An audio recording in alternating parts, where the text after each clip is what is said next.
This is the DJI Pocket 3, and should you go with the standard edition or the creator combo? Full disclaimer, I got the standard kit, and it's not because I'm a really cheap Asian.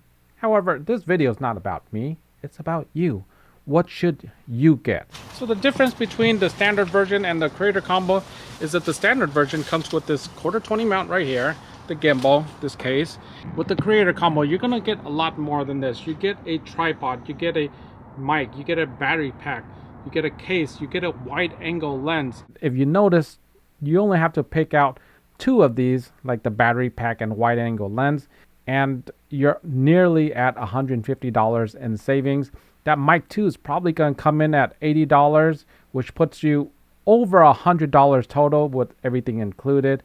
However, that $100 savings requires that you pay an extra $165. First off, is the tripod, would I recommend it? I would say no, because it is simply too small. The DJI Pocket is a tall camera, and it gets taller with the battery bank. You're going to get knocked over with the slightest wind.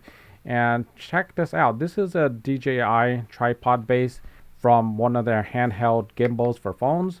This is a Ulanzi, which cost me $10, and it's much bigger. It extends. Look at that extension. So you could do nice overhead shots or close to the floor shots.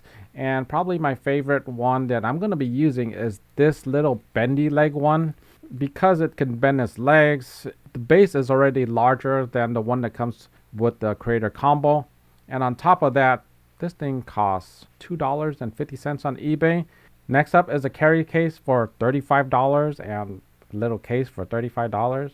I could use a Ziploc bag. Really, the case is only necessary because when you're buying the creator combo, you have so much little parts. So next on the list is the battery pack, and in my opinion, I wouldn't use it if it were free. And the reason why is that this is barely pocketable as is.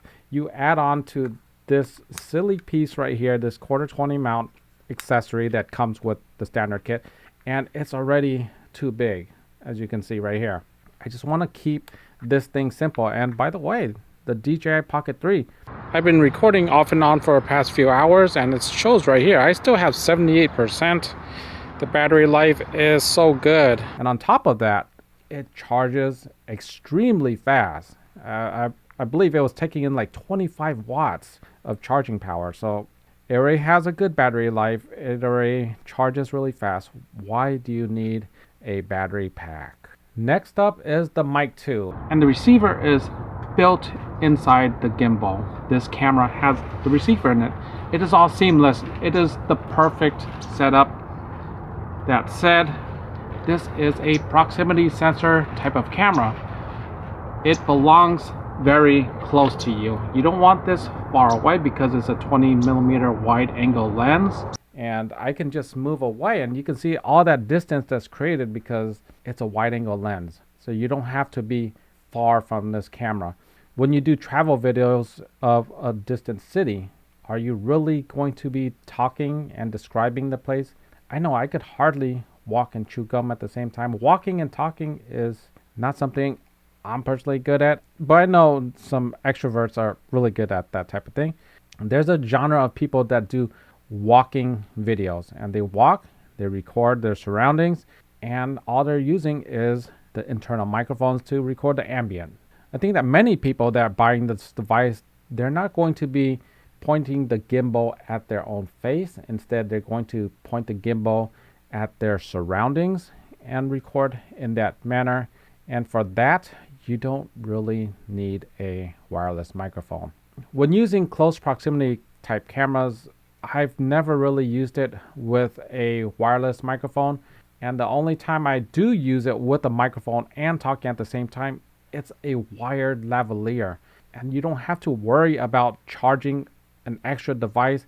Granted, I do love that technology of the built-in receiver, but at the same time, that's just one more device that you have to manage battery levels for. You have to manage battery levels for your external pack. You have to manage battery levels for your gimbal. It's just a lot of work to do. Next up is the wide angle lens. 20mm is what comes with the gimbal itself. 16mm is what you get with that wide angle adapter. However, you might be happy with 20 millimeters. That might be your sweet spot. There might be other wide angles you're looking for, and they don't cost $50 either. You buy a third-party wide angle lens, it might cost $20 on Amazon or eBay. There's so many lenses that you can adapt to this, and maybe you don't want a wider angle, but you want ND filters, or you want mist filters, or you want an anamorphic lens. It's possible that a vendor might reach out to me and send me some free lenses, and then I'll look like a complete hypocrite. But until then, there are other accessories like the expansion pack. The expansion pack goes right here, and it extends this way instead of from the bottom. That means that I can lower the center of gravity and I can attach it to a chest plate. The expansion pack also means that I could easily attach a wireless lav system to this DJI Pocket 3. Likely not, however, it is an option. So while the Creator Combo is seemingly a good value, you get a tripod, carry case, battery pack, mic 2, wide angle lens, you do have to spend $150 plus tax for that savings. Instead, that money could be used for a memory card, the expansion pack, or whatever accessory that you like that is not part of that kit. Anyhow, thank you so much for watching. I'll be making more of these videos. Be sure to like, subscribe, share. See you in the next one. Take care.